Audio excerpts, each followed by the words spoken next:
Welcome everybody. Right, we're going to kick off with our next session for today. So we're going to spend the next few hours talking about game-changing innovation in television. I mean, I do wonder if 2 hours is enough because there's so much happening in television at the moment. It's a pretty exciting time. So we've got a raft of different guests that are going to come and join us. I would like to invite Liana Dubois from Powered at 9 to join the stage, and Guillaume from hipages. They're going to talk about hipages and how television's contributed to the growth of the brand.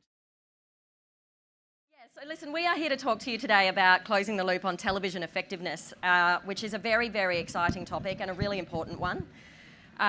Guillaume from hipages is here to join me, and he's been really, really gracious and really giving, in fact, in being prepared to share his genuine business results and the impact that sponsoring a television show has had for their business and how it's grown their business. Spoiler alert, it has grown their business exponentially, but you'll see a little bit about that soon.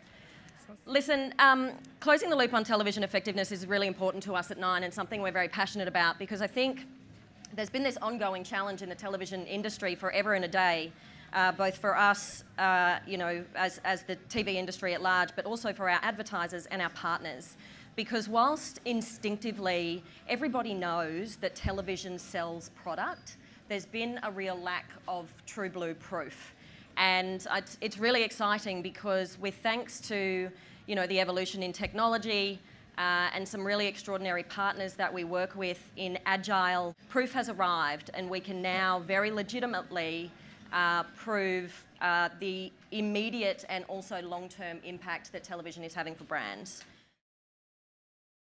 But what I want to do first is just sort of set the scene for you, because about 12 months ago, Stu Tucker took to the stage and he talked about this all-in bet that he was going to place, whereby he was going to ring-fence a particular portion of his spend that had largely been spent on search and social, and he was going to change the game and push all of his chips into sponsoring a television show, and that television show was The Block. So G, can you take us back to that decision that you and Stu made 12 months ago? Yeah, sure. So hi everyone, I'm Guillaume. I'm the head of brand and comms at hipages. We are the online platform to connect Australians with tradies. And to your point, Liana, we had a bit of an issue, is that our business, we used to call it Australia's best kept secret, because we've been around for 15 years and no one heard about us. And we had this big issue that we relied massively on paid search and performance marketing rather than actually focusing on brand building. So the journey for us to sponsor The Block last year started 2 years ago when we decided, okay, let's do it. Let's start some activities to build our brand. For the first time, we launched our first above-the-line campaign, mixed media, with our first free-to-air TV ads. And that was actually quite successful in terms of lifting our brand awareness, but also some business metrics. And what happened on the first day of the launch, so the graph that you can see here is basically every Sunday, so it's week-on-week results of jobs being posted on the hipages app every Sunday. And the one that's above them all is the launch of our campaign on the 12th of August 2018. And you see that in the morning, you see more and more jobs being posted because we had print activities, we had outdoor activities. And the big spike that you experience around 7:52 p.m., I think that's the beauty of working in the tech business, you can see the results by the minute, is our ad airing in an ad break of The Block on Sunday night. And when we saw that, we realized, all right, we are into something. Definitely being able to see an immediate business impact from a TV activity like that, we should just chip it all in. And we did. We've decided to sponsor The Block the year after in 2019, and I think we've been very pleased. So we're very pleased with that, but I think what really, really pleased us were the impact really on our business metrics. We're a very agile business. We're not a big guy. We're a disruptor. We don't have much money. And we're going to just bet, and we're going to give it a try, and we're going to put it on TV. But we're very pleased when you see those graphs, and that's the reason why I'm still here talking to you today.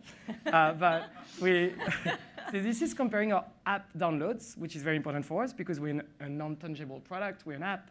And you see the dark line is basically 2018, the light blue line is 2019, and you see a massive jump between July and August, which is when The Block last year started. And not only the spike is massive at the beginning, but it actually held up for the rest of the show, the 3 months. And we'll talk about that later, but after the show went off air as well. Jobs, even more impressive. I mean, this is a graph every marketer wants to be able to present, especially when you work in brand against those digital people that always have metrics to show. You show that and you're like, look, it's good.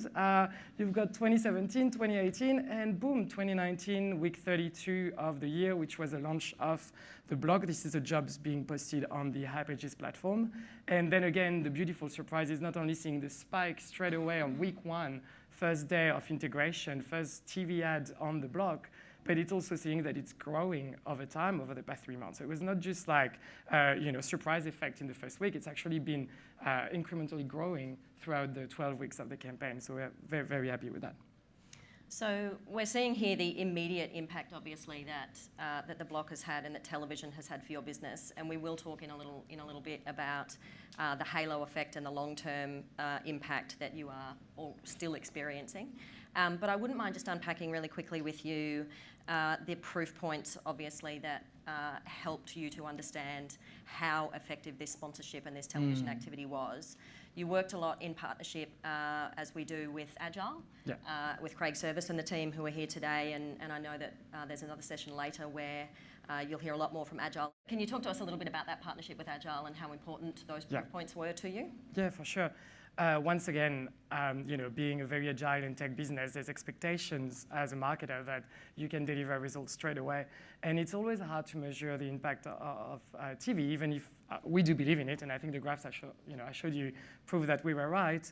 But how do you actually measure the effectiveness and the impact of your activities on TV? And so working with Agile was quite good because they're able basically to identify the impact on your traffic and app downloads based on the integration you have. So if you had a tradie wearing a hipages high vis on an episode of the blog, what is the impact versus what is the impact of your TV ad playing during the blog versus the app being showed versus compiling all that. If you actually have the app being showed in the show followed by a TV ad, you see massive spike in traffic. So it also allowed us to be, and I'm gonna maybe say a secret here, but we're probably gonna be all in for year 2 this year, and it allows us to be a bit more strategic in our media buy as well and on the integration. We're able to be like, okay, we know that we're gonna have an integration in show, so we want a TV ad just after in this ad break, and we want another integration followed by that, and a billboard, for instance. So really, really helpful.